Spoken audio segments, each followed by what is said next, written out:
सियासतदानों की एक अजीब बात है, वो जनता के मुद्दों की बात जरूर करते हैं, लेकिन उतनी ही जितनी उन्हें सुरक्षित रखे।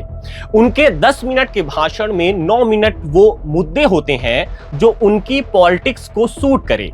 बस 1 मिनट वो भी कभी कभार उन बातों की भी सियासतदान चर्चा कर लेते हैं जो लोगों से जुड़ी होती हैं।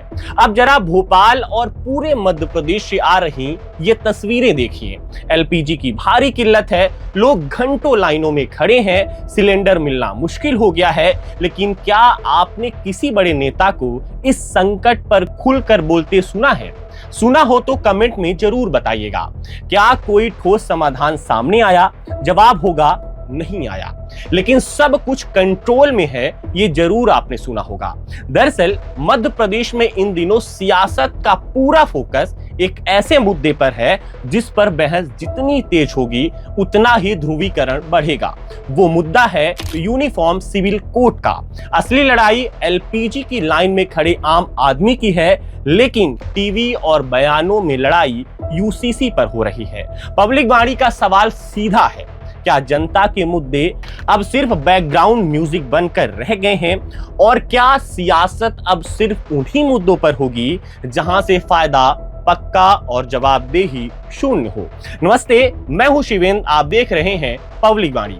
आज बात होगी मुद्दों की, राजनीति बनाम राजनीति के मुद्दों की। सियासत का एक पुराना फॉर्मूला है, जहां जवाब देना मुश्किल हो वहां बहस बदल दो। मध्य प्रदेश में इस वक्त ठीक वही हो रहा है।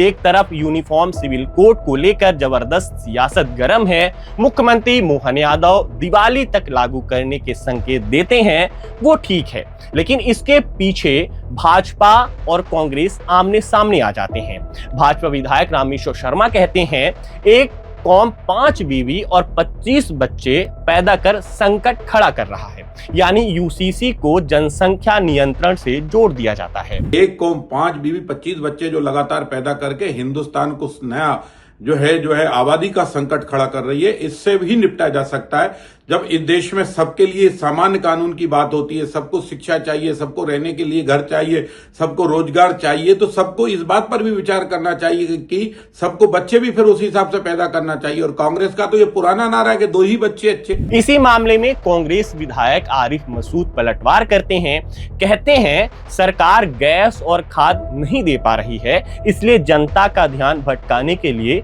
यूसीसी लाया गया है। लेकिन विधायक आरिफ मसूद से एक सवाल है, कांग्रेस सिलेंडर को लेकर प्रोटेस्ट करती है, महंगाई को लेकर प्रदेश भर में प्रदर्शन करती है, आप एक भी जगह नहीं दिखे, आप नदारद रहे।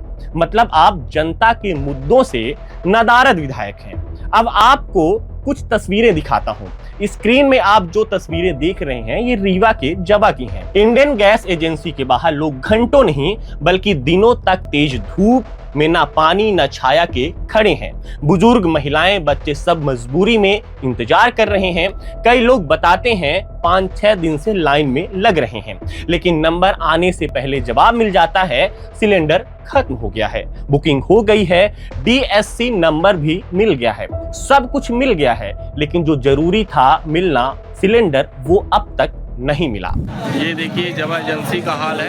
जवा इंडियन ग्रामीण वितरण एजेंसी कितने दिन से 6 दिन से कितने बजे से? हाँ,